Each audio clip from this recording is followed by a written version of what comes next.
الحمد لله رب العالمين والصلاة والسلام على سيدنا ومولانا محمد خاتم الأنبياء والمرسلين وعلى آله وأصحابه وأزواجه وذرياته أجمعين وبرحمتك يا أرحم الراحمين. اللهم صل على سيدنا محمد وعلى آل سيدنا محمد وبارك وسلم عليه ربي يسر ولا تعسر وتمم بالخير وبك نستعين يا فتاح يا فتاح يا فتاح رب اشرح لي صدري ويسر لي أمري واحلل عقدة من لساني يفقهوا قولي.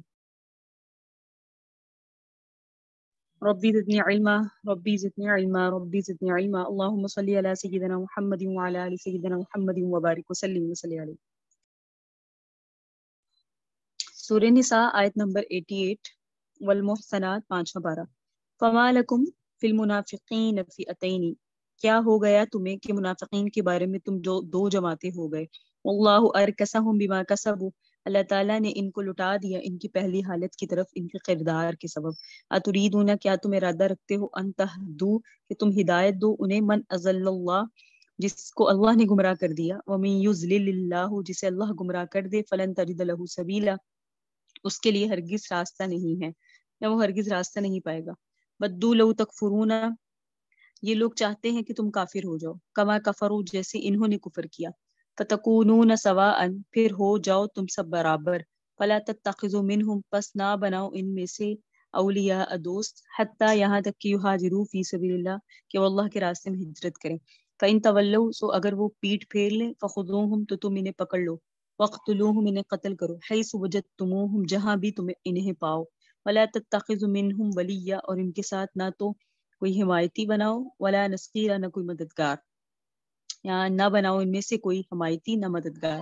الا الذین، مگر وہ لوگ، یصلون الی قوم، جو مل جائیں ان لوگوں کی طرف، بینکم و بینہم میثاق، اور تمہارے درمیان اور ان کے درمیان عہد ہے، او جاؤکم حسرت صدورہم، یا وہ آئیں تمہارے پاس اس حال میں کہ ان کے دل تنگ ہوتے ہوں، ان یقاتلوکم، اس بات سے کہ وہ تمہارے ساتھ لڑائی لڑے، او یقاتلوا قومہم، یا لڑائی لڑیں وہ اپنی قوم کے ساتھ. لو شاء اللہ، اگر اللہ تعالیٰ چاہتا، لسلطہم علیکم، تو ان کو تمہارے اوپر مسلط کر دیتا. فلقاتلوکم، پھر وہ تم سے لڑتے.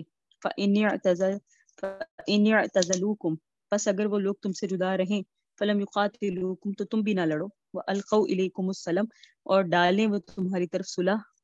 فما جعل اللہ لکم علیہم سبیلا، تو نہیں بنایا اللہ نے تمہارے لیے ان کے خلاف کوئی راستہ. ستجدون آخرین، ان قریب پاؤ گے تم کچھ اور لوگوں کو، یریدون، جو ارادہ کرتے ہیں، یأمنوکم، کہ تم سے بے خوف ہو جائیں، ویأمنوا قومہم، اور اپنی قوم سے بے خوف ہو جائیں. کلما ردوا الی الفتنہ، جب کبھی ان کو فتنہ کی طرف لٹایا جاتا ہے، ارکزوا فیہا، تو اس میں لٹا دیے جاتے ہیں. فإن لم یعتزلوکم، بس اگر یہ لوگ تم سے جدا نہ رہیں، ویلقوا الیکم السلام، اور تمہاری طرف صلح نہ ڈالیں، ویکفوا ایدیہم، اور تم سے اپنے ہاتھوں کو نہ روکیں، تو فخذوہم، تم انہیں پکڑو، وقتلوہم، انہیں قتل کرو، حیث ثقفتموہم، جہاں بھی تم انہیں پاؤ. وَأُولَٰئِکُمْ جَعَلْنَا لَکُمْ عَلَیہم سُلْطَانًا مُبِینًا، یہی وہ لوگ ہیں کہ ہم نے تمہارے لیے ان کے خلاف سلطان مبین بنا دیا. اس رکوع میں اللہ رب العزت نے 3 قسم کے لوگوں کا حکم واضح فرمایا. روایات میں آتا ہے کہ کچھ لوگ مکہ معظمہ سے اسلام کا اظہار کر کے مدینہ منورہ آ گئے. چند دن ٹھہرنے کے بعد پھر وہ واپس مکہ معظمہ چلے گئے اور جا کے مشرکین کے ساتھ مل گئے. اس بارے میں مشورے کرنے لگے کہ صحابہ میں 2 قسم کے گروہ پیدا ہو گئے. بعض کہتے ہیں کہ وہ مسلمان ہیں، اگر کسی مجبوری کی بنا پر چلے گئے تو کوئی بات نہیں. کون سے؟ یعنی صحابہ کرام میں اس بارے میں 2 طرح کے لوگ ہو گئے. کن کے بارے میں؟ ان لوگوں کے بارے میں جو اسلام کا اظہار کر کے مشرکین میں چلے گئے تھے. بعض نے کہا مجبوری ہے، کوئی بات نہیں، انہیں مسلمان ہی سمجھنا چاہیے. بعض نے کہا کہ جب وہ واپس چلے گئے تو جیسے پہلے مشرک تھے اب ویسے ہی مشرک ہیں، وہ مرتد ہے، اس لیے ہمیں ان کے ساتھ وہ برتاؤ کرنا چاہیے جو مرتدوں کے ساتھ کیا جاتا ہے. ایک گروہ یہ تھا جن کا ذکر پہلی آیت میں کیا گیا کہ اللہ تعالیٰ فرماتے ہیں کہ تمہیں اختلاف رائے نہیں کرنا چاہیے. وہ پہلی حالت کی طرف لوٹ گئے، اور جب وہ آئے تھے تو بھی انہوں نے خلوص کے ساتھ ایمان قبول نہیں کیا تھا بلکہ منافق تھے. اب ان کے واپس لوٹنے کے بارے میں اگر پھر بھی تم ان کو ہدایت یافتہ سمجھو، اس کا مطلب ہے جن کو اللہ نے گمراہ کر دیا تم ان کو ہدایت یافتہ قرار دیتے ہو. اللہ کے گمراہ کرنے کے بعد پھر کوئی شخص کسی دوسرے کو سیدھے راستے پر نہیں لا سکتا. اگر اللہ نے گمراہ کر دیا تو تمہاری ہدایت یافتہ کہنے سے وہ ہدایت یافتہ نہیں ہوں گے. یاد رکھیے پورا قرآن پڑھ لیں، اللہ رب العزت کا جو انداز ہے وہ مشرکین کے بارے میں سخت ہی ہے اور منافقین کے بارے میں سخت ہی ہے. یہاں بھی آپ کے سامنے یہی ہے